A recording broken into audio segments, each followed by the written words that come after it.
ሰራዊት ምክልኻል ትግራይ ካብ ትግራይ ዝተወረሩ ግዛታት ንምምላስ ዝዓለመ በ4 ኣንፈት ዓቢ ወታደራዊ ምንቅስቃስ ይገብር ምህላው ተፈሊጡሎም ጸለምቲ ሓያል ውግእ ሕዝውን ይቕጽል ዘሎም ሰራዊት ትግራይ ጸለምቲ ንምሓዝ ብርክት ዝበሉ ሓይልታት ኣዋፊሩ ዘሎም ድሮናት ኣቢውን ኣብ ሰማያት ጸለምቲ ይሕንበባይን ዘሎም ኣብዚ ሕዚ እዋን ካብ ግንባር ዝወፁ ዘለዉ ሓበሬታታት መሰረት ምግባር ሓደሽቲ ምዕባልታት ብዝርዝር ክነካፍለኩም ኢና እዚ ከምዚ ኢሉ ንሃለወ እምበር ሰራዊት ምክልኻል ካብ ከባብታት ራያ ኣላማጣ ኦፍላ ዛታ ከባቢ ለቒቑ ይወፅእ ምህላው ተፈሊጡሎም እቲ ህድማ ሰራዊት ፌደራል ስዒቡ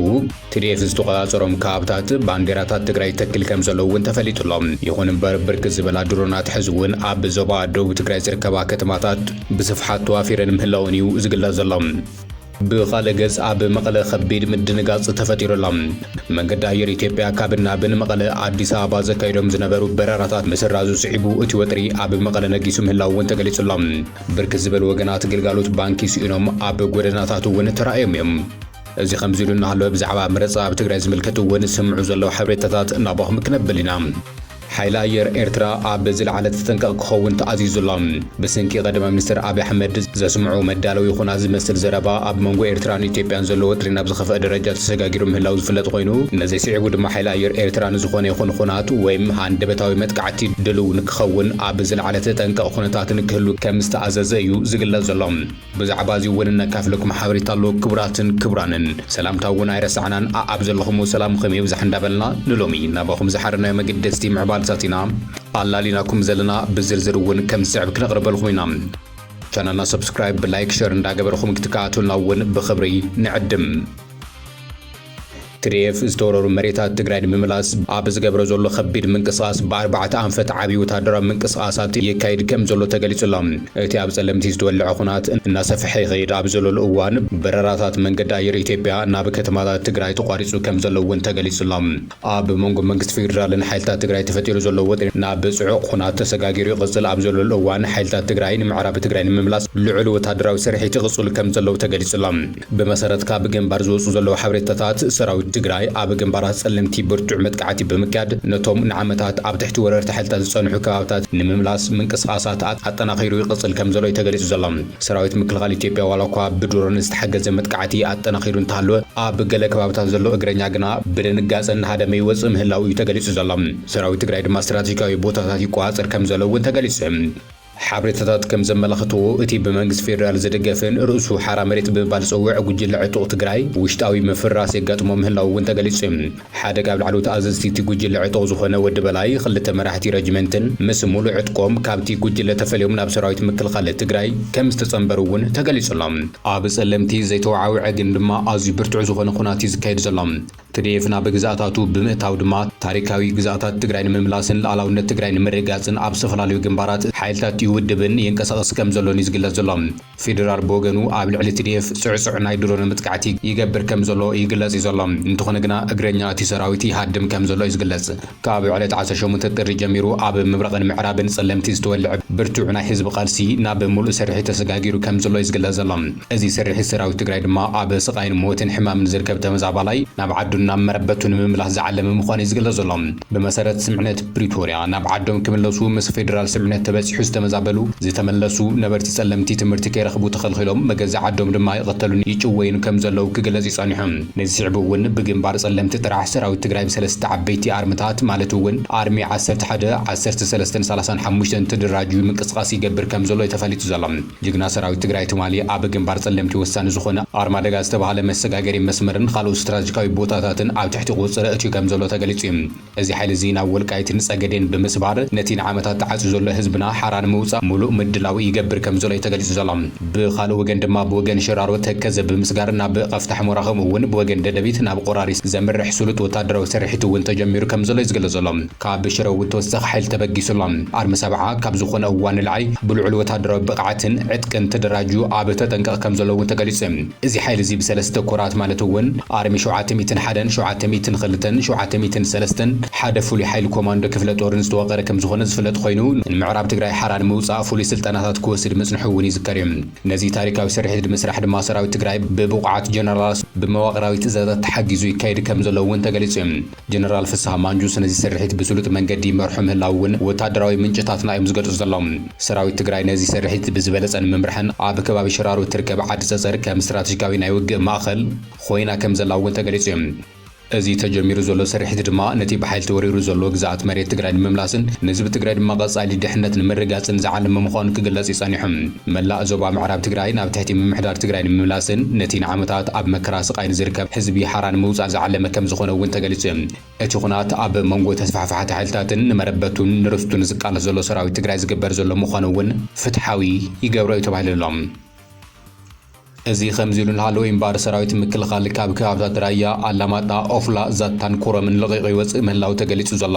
ሰራዊት ምክልኻል ካብ ራያ ለቂቑ ይወፅእ ምህላው ተገሊጹ እዩ። እዚ ምዕባለ እዚ ከም ዘሎ ኮይኑ ብርክት ዝበላ ድሮናት ኣብ ዞባ ደቡብ ትግራይ ዝርከቡ ከባብታት ናይ ድሮን ዳህሳስ የካይዳ ከም ዘለዋ እውን ተገሊጹ እዩ። ካብቲ ከባቢ ዝረኸብናዮ ሓበሬታ መሰረት ብምግባር ኣብ ከባብታት ኦፍላን ኮረምን ጽዑቕ ዳህሳስ ድሮናት ይካየድ ምህላው እዩ ተፈሊጡ ዘሎ። እንተኾነ ግና ሰራዊት ትግራይ ሙሉእ ዞባ ደቡብ ትግራይ ተቆጻጺሩ ባንዴራታት ትግራይ ተክል ከም ዘሎ እውን ተገሊጹ እዩ። ብኻልእ ገጽ እውን ካብ ወልድያ ናብ መቐለ ይጓዓዙ ዝነበሩ ነበርቲ ኣብ ቆቦ ምስ በጽሑ ጸገም ከም ዘሎ ድሕሪ ምፍላጦም ከም ዝተመለሱ እውን ተገሊጹ ኣሎ። እዚ ከምዚ ኢሉ ንሃለወ እምበር ኣብ መቐለ ከቢድ ምድንጋጽ ይስማዕ ዘሎ። መቐለ ሎሚ ንግሆ ረፋድ ጀሚሩ ኣብ ልዑል ምድንጋጻት ከም ዘላ ዝግለጽ ኮይኑ ኣብ ገጽ ሰባት ድማ ፍሉይ ሓድሽ ነገር ይርአ ከም ዘሎን ተገሊጹ ዘሎ። ትግራይ ኣብ ወረ ኩናት ምህላዋ ዝገልጹ ዝተዓጽወ ናይ ኣየር በረራታት ብነዋሕቲ ሰልፍታት ዝተፈላለዩ ባንክታት እውን ኣብታ ከተማ ነጊሱ ከም ዘሎ ተገሊጹ ዘሎ። ባንክታት ከተማ መቐለ ኣብ ስሩዕ ስርሐን ከም ዘለዋ ዝግለጽ ኮይኑ ብርክት ዝበሉ ሰባት ድማ ኣብ ባንክታትን ኤቲኤማትን ወረፋ ብምሓዝዮም ተጸሚዶም ዘሎም። መንገዲ ኣየር ኢትዮጵያ ናብ ትግራይ ዘካይዶም በረራታት ምስራዙ ስዒቡ ድማ እቲ ኩነታትን ኣዝዩ ኣጋዲድዎ ከም ዘሎ ዝግለጽ ዘሎ። መንገዲ ኣየር ኢትዮጵያ ካብ ኣዲስ ኣበባ ናብ ዝተፈላለዩ ኣብ ትግራይ ዝርከቡ መዕርፎ ነፈርቲ ዘካይዶም ዘሎ በረራታት ከም ዝሰረዞም ተፈሊጡ እዩ። እቲ ሎሚ ንግሆ ካብን ናብን ኣዲስ ኣበባን ትግራይን ክካየድ መደብ ተታሒዙሉ ዝነበረ በረራ ከም ዝተሰረዘ ካብ ዝተፈላለዩ ተገልገልቲ እውን ተረጋጊጹሎም። ብመሰረት እቶም ተገልገልቲ ዝበጽሖም ናይ ጽሑፍ መልእኽቲ በረሮኦም ከም ዝተሰረዘ ክፈልጡ ዝተገበረ ኮይኖም ምክንያቱ ድማ ዘይተሓሰበ ኩነታት ምዃኑ እቲ ናይ ጽሑፍ መልእኽቲ እዩ ዝገልጽ ዘሎ። ብመሰረት እዚ ድማ ካብ ኣዲስ ኣበባ ናብ መቐለ 8 ሕሞራ 1 ሽረ እንዳስላሴ 3 ኣክሱም 2 ካብን ናብን እተን መዕርፎ ነፈርቲ ንሎሚ ክካየድ መደብ ተታሒዙሉ ዝነበረ ኣስታት 14 በረራታት ተሰሪዙ ከም ዘሎ ተገሊጹ ዘሎ። ቢቢሲ እቶም ካብ ኣዲስ ኣበባ ናብ ትግራይ ዝግበሩ ዝነበሩ በረራታት ከም ዝተሰረዙ ካብ ኣብ መቐለ ዝርከብ ቤት ጽሕፈት ትኬት እቲ መንገዲ ኣየር ኣረጋጊጹ ከም ዘሎ ዕላው ገይሩ። ከምኡ ድማ ኣብ መቐለ ዝርከቡ ሰራሕተኛታት እቲ መንገዲ ኣየር መዕርፎ ነፈርትን ሎሚ ሐሙስ ክዕርፉን ናብ ስራሕ ከይኣትውን ክፈልጡ ከም ዝተገበሩ ቢቢሲ ካብቶም ሰራሕተኛታት ዝረኸበ ሓበሬታ ኣመላኺቱሎም። ይኹን እምበር ኣብ ትግራይ ዝርከቡ ሰራሕተኛታት መንገዲ ኣየር ኢትዮጵያ ብዛዕባ እቲ በረራ ከም ዝተሰረዘ ኣፍልጦ ከም ዘይነበሮም እዮም ዝገልጹ ዘሎም። ሓላፊ ቢሮ ትራንስፖርት ትግራይ ኣቶ ታደለ መንግስቱ ናይቶም በረራታት ምስራዝ ከም ሰምዐ ምክንያቱ ድማ ከም ዘይተገለጸሉን ከም ዘይፈልጥን እዩ ሓቢሩ ዘሎ። እንተኾነ ግና ካብ መንገዲ ኣየር ኢትዮጵያ ይኹን ካብ መንግስታዊ ኣካል ብዛዕባ እዚ ዛጊድ ዝተዋሃበ መብርሂ የለን እዩ።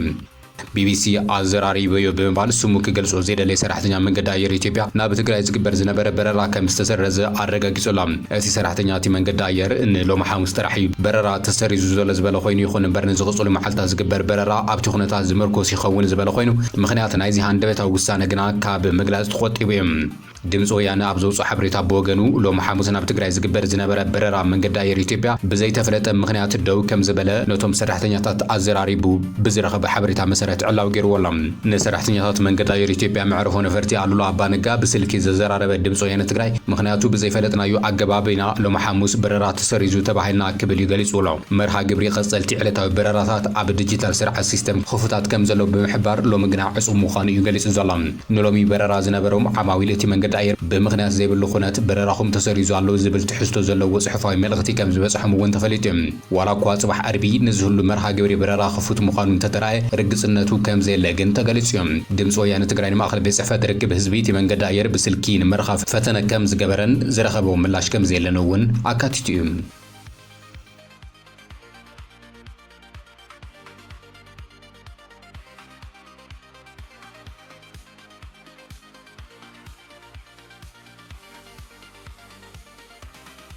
ሓይሊ ኣየር ኤርትራ ኣብ ዝለዓለ ተጠንቀቕ ክኸውን ትእዛዙ ወሪድሉ ኣሎ። ብስንኪ ቀዳማይ ሚኒስትር ኢትዮጵያ ኣብይ ኣሕመድ ዘስምዖ መዳለዊ ኩናት ዝመስል ዘረባ ኣብ መንጎ ኤርትራን ኢትዮጵያን ዘለዎ ጥሪን ኣብ ዝኸፍአ ደረጃ ተሰጋጊሩ ከም ዘሎ ዝፍለጥ እዩ። ነዚ ስዒቡ ድማ ሓይሊ ኣየር ኤርትራን ዝኾነ ይኹን ኩናት ወይ ድማ ድንገታዊ መጥቃዕቲ ድሉው ክኸውን ኣብ ዝለዓለ ተጠንቀቕ ኩነታትን ክህሉ ከም ዝተኣዘዘ ዝረኸብናዮ ሓበሬታ ኣመላኺቱ ኣሎ። ቀዳማይ ሚኒስትር ኣብይ ኣሕመድ ኣብ መበል 9 ዓመተ መሰረተ ሓይሊ ኣየር ኢትዮጵያ ኣብ ዘስምዖ መደረ ብስም ከይጠቐሰ ክሳብ ሕዚ ምስ ሚግ 21 ትቃለሱ ዘለኹም ዝበሎም ሃገራት ኢትዮጵያ ኣብ ግዜ ተደሪታ ከም ዘይኮነትን ከም ዘይትነብርን ክትግንዘቡ ይግባእ ድሕሪ ምባሉ እዚ ንኤርትራ ዝነጻጸረ ቃላት ኣብ ሰበስልጣናት ኤርትራ ዓቢ ቁጥዕ ፈጢሩ ከም ዘሎ ይዝገለ ዘሎ። ቢቢሲ ኣዘራሪቦም ዝበሎም ኣስታት 20 ዓመታት ኣብ ሓይሊ ኣየር ኤርትራ ዘገልገሉ ኣብዚ ሕዚ እዋን ኣብ ወጻኢ ዝነብሩ ዘለዉ ካፒቴን ዝበለው ከም ዝገለጾ ዘረባ ኣብይ ንትሕዝቶ ሓይሊ ኣየር ኤርትራ ዘይገልጽን ብፖለቲካዊ ደረኸት ዝተባሃለን እዩ ዝበለ ኮይኑ እቲ ካፒቴን ከም ዝበለው ኤርትራ ድሕሪ ናጽነቱ እውን ሚግ 23 እምበር ሚግ 21 ኣይነበራን ክብል ገሊጹ።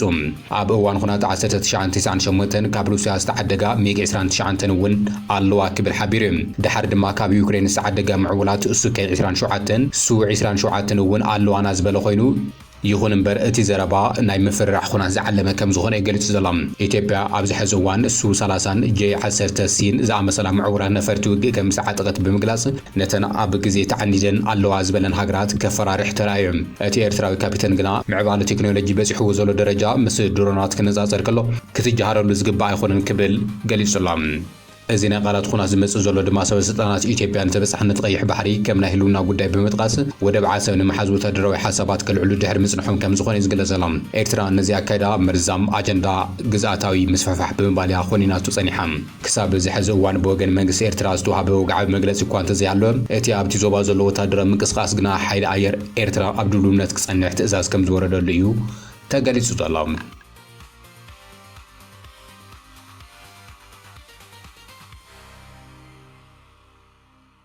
ኣብ ትግራይ ከባቢታት ጸለምቲ ምዕራብ ትግራይን ጽዕጽዕ ኩናት ይካየደሉ ኣብ ዘሎ እዋን መንግስቲ ኢትዮጵያ ሸብዓይ ሃገራዊ መረፃ ኣብ ትግራይ ከካይድ ውጥን ከም ዘለዎ ገሊጹ ኣሎ። መበል ሸብዓይ ሃገራዊ መረፃ ኢትዮጵያ ኣብ ትግራይ ንምክያድ ግዝያዊ ምምሕዳር ትግራይ ብተደጋጋሚ ሕቶታት ከም ዝቐረበሉ ዝተገለጸ ኮይኑ ይኹን እምበር ክሳብ ሕዚ ግቡእ ምላሽ ከም ዘይተዋሃቦ መረፃ ቦርድ ኢትዮጵያ ንማዕኸላት ዜና ሎም ሓቢሩ ኣሎ። እንተኾነ ግና እቲ ቦርድ ኣብ ትግራይ ዝርከባ ፓርቲታት መረፃ ንምክያድ ምድላው ክገብራ እዩ ኣዚዙ ዘሎ።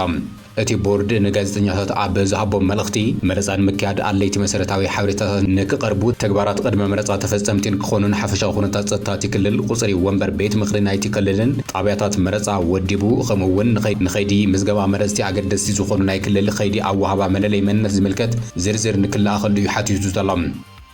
እቲ ቦርድ ናብ ትግራይ ብምኻድ ምስ ግዝያዊ ምምሕዳር ትግራይ ንምዝራብ ከም ዝሞከረ ዝገለጸ ኮይኑ ፕሬዝደንት ግዝያዊ ምምሕዳር ትግራይን ካቢኔ እቲ ግዝያዊ ምምሕዳር ኣብ ኣዲስ ኣበባ ኣብ ዝመጽሉ እዋን ኣብ ትግራይ መረፃ ንምግባር ኣብ ዘኽእለሉ ኩነታት ምህላውን ዘይምህላውን ዘትዮም ከም ዝነበሩ እውን ተገሊጹ እዩ።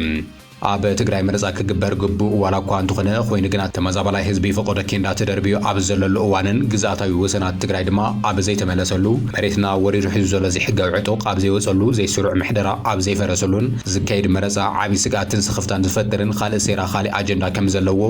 ብዙሓት ወገናት ክገልጹ ይስማዕ እዩ። ክብራትን ክብራንን ንሎሚ ናባኹም ዘወርድናይ ምዕባልታት እዚኦም ይመስሉ ነይሮም። ሓቢርኩምና ስለ ዝጸናሕኹም ኣዝና ነመስግን። ቻናልና ሰብስክራይብ ብምግባር ቤተሰብና ክትኾኑ ንዕድም።